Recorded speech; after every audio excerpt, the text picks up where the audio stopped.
రిజర్వేషన్లతో పేదరికం పోదన్నారు retired IAS అధికారి ఆకునూరి మురళి.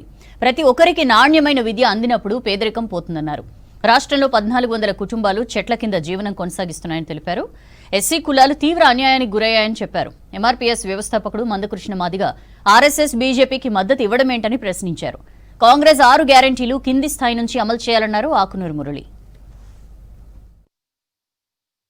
ఈ దేశంలో ఈ 6000 కులాలు ఉండడమో ఆ 4 వర్ణ వ్యవస్థలు మొదలుపెట్టి సో మొత్తం చిన్నాభిన్నం చేసి పడేశారు ఈ దేశాన్ని, ఈ కల్చర్ని మొత్తం కూడా.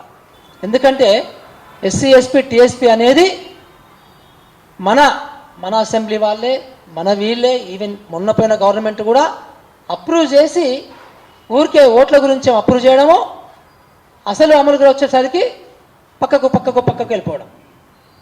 అంటే ఇది ఎంత దారుణమైనటువంటి పరిస్థితి ఇది. ఎస్సీ ఎస్పీలో భాగస్వామ్యం ఇవ్వాల్సిందే. దీంట్లో కూడా మీరు ఒప్పుకోరో కానీ క్రీమీ లేయర్ పెట్టాల్సిందే. మన కులాలలో కూడా కంపల్సరీ ఎస్సీలలో కానీ, బీసీలలో కానీ, ఎస్టీలలో కానీ పెట్టకపోతే మళ్ళీ వీళ్ళే తీసుకుంటారు. పిల్లల బాధ్యత ప్రభుత్వానికి. మనము డిమాండ్ చేయాల్సింది మీరు కింద నుంచి మొదలు పెట్టండి. 6 గ్యారంటీలు మళ్ళీ ఒక 16 కార్యక్రమాలు ఉన్నాయి కదా. సో 16 ప్రోగ్రామ్స్ ఉన్నాయి మళ్ళీ అన్నీ ఒక్కొక్క దాంట్లో కూడా. సో కింద నుంచి మొదలు పెట్టండి. కొన్ని అందరికి ఇచ్చుకోండి. బట్ అందరికి ఇచ్చుకున్నాను కూడా ఫస్ట్ ఎక్కడ స్టార్ట్ కావాలి అంటే ఇక్కడ స్టార్ట్ కావాలి అనే విషయాన్ని మనం డిమాండ్ చేయగలిగితే ఆటోమేటిక్గా మన కులాలు కావచ్చు.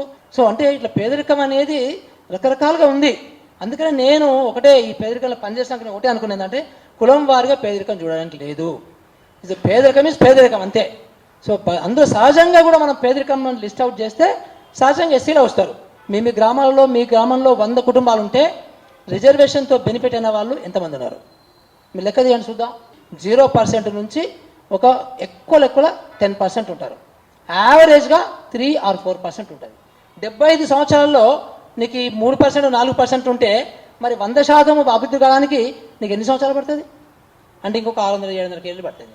అంటే ఈ రిజర్వేషన్ వలన నిజంగా కూడా పేదరికం పోతుందా? ప్రతి మంత్రికి సంబంధించిన పిల్లలు ఏ స్కూల్లో చదువుతున్నారో అలాంటి స్కూల్లే మాకు కూడా ప్రతి గ్రామంలో, ప్రతి మండలంలో కావాలి అని అడగొద్దాం మనం. బరాబర్ అడగాలి కదా. సో ఇది కావాలి.